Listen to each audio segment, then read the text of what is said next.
In recent months, President-elect Donald Trump has sparked controversy with his ambitious proposals to expand American territory. However, new polling data suggests that the American public largely does not share Trump's enthusiasm for acquiring new lands like Greenland or merging with Canada. This article examines the latest survey results and public sentiment around these contentious ideas. As Trump prepares to take office, his comments about purchasing Greenland from Denmark and pressuring Canada to join the United States as the 51st state have drawn widespread attention and criticism. While initially dismissed by many as mere trolling or off-the-cuff remarks, Trump's persistence in promoting these concepts has elevated them to serious policy discussions.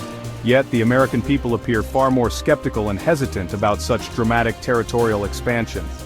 Multiple polls conducted in January 2025 reveal that most Americans oppose these ideas or view them as unrealistic, even as Trump doubles down on his vision for a geographically larger United States. The stark contrast between Trump's ambitions and public opinion raises questions about the viability and wisdom of pursuing such controversial policies.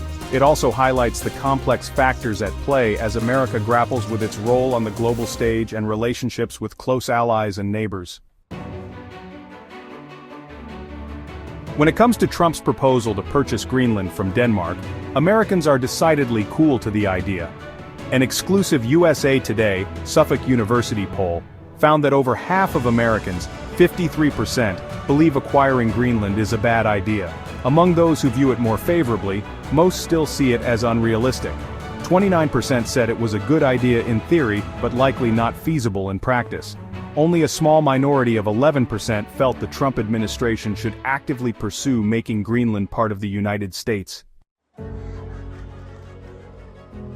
The poll, which surveyed 1,000 Americans from January 7 to 11, 2025, revealed some partisan divides on the issue. While 86% of Democrats opposed acquiring Greenland, Republicans were more split.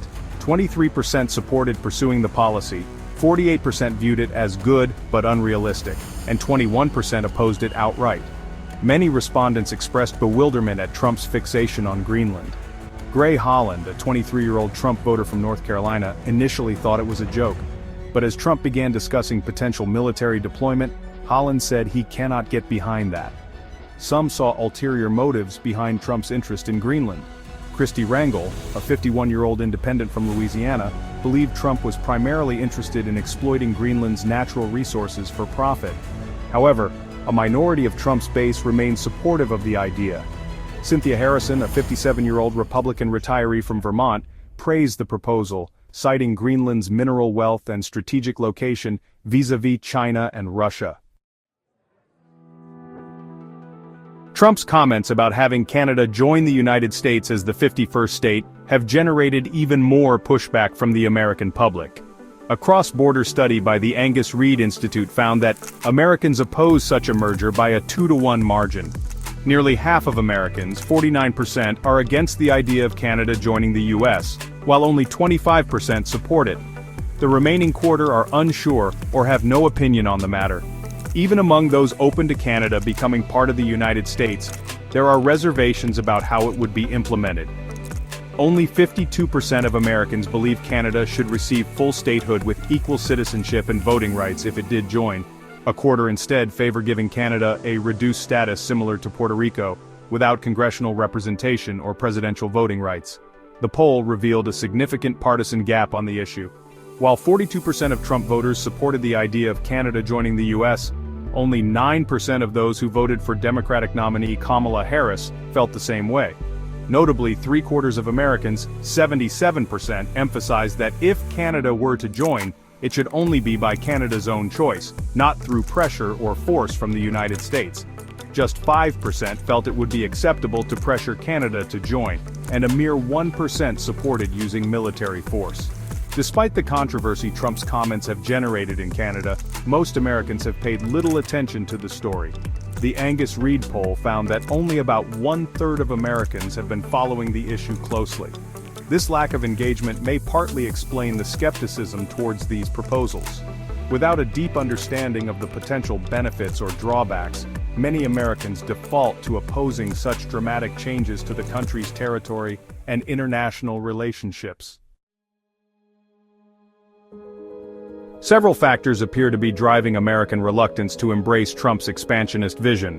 1. Respect for allies' sovereignty. Many Americans believe that pressuring allies like Canada or Denmark to give up territory would damage important relationships. 1. Practical concerns.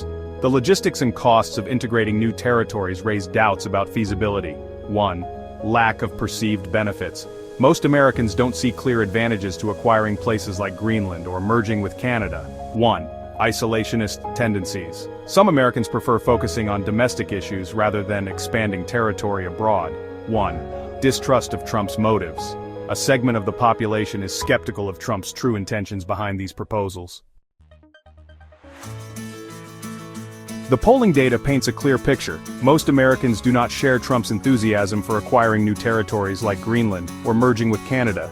There is widespread skepticism about the feasibility and wisdom of such dramatic expansion. While a minority, particularly among Trump's base, view these ideas favorably, the broader public remains unconvinced of the benefits. Many Americans seem to prefer maintaining positive relationships with allies like Denmark and Canada rather than pursuing contentious land grabs. As the new administration takes shape, it will need to reconcile Trump's ambitious vision with the more cautious instincts of the American people. The debate over territorial expansion is likely to continue, but for now, it appears the public is saying no thanks to a bigger America.